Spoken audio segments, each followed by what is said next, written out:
गडचिरोली जिल्ह्याला हवामान विभागाकडून ऑरेंज अलर्ट देण्यात आला आहे। मुसळधार ते अतिमुसळधार पावसाची शक्यता वर्तवण्यात आली आहे। पावसाचा धान कापणीला फटका बसण्याची शक्यता आहे। हवामान विभागाने जिल्हा प्रशासनाला सतर्कतेचं आवाहन केलेलं आहे। बंगालच्या उपसागरात तयार झालेले मोन्था चक्रीवादळ यामुळे आता या चक्रीवादळाचा गडचिरोली जिल्ह्यात सुद्धा एक इम्पॅक्ट दिसून येत आहे।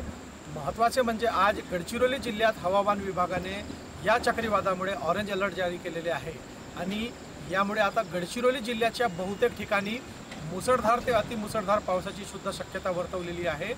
महत्त्वाचे म्हणजे आता गडचिरोली जिल्ह्यातील बहुतेक शेतकऱ्यांचे धान कापणीचे दिवस सुरू आहे आणि यामुळे याचा प्रचंड फटका गडचिरोली जिल्ह्याच्या शेतकऱ्यांना सुद्धा बसण्याची शक्यता वर्तवण्यात येत आहे। महत्त्वाचे म्हणजे गडचिरोली जिल्ह्याच्या नदीकाठच्या ठिकाणांना सुद्धा प्रशासनातर्फे सतर्कतेचा इशारा सुद्धा देण्यात आलेला आहे आणि येणाऱ्या या चक्रीवादळाचा फटका गडचिरोली जिल्ह्यातील नागरिकांना बसण्याची शक्यता वर्तवली जात आहे। पुढारी न्यूजसाठी आशिष अग्रवाल, गडचिरोली।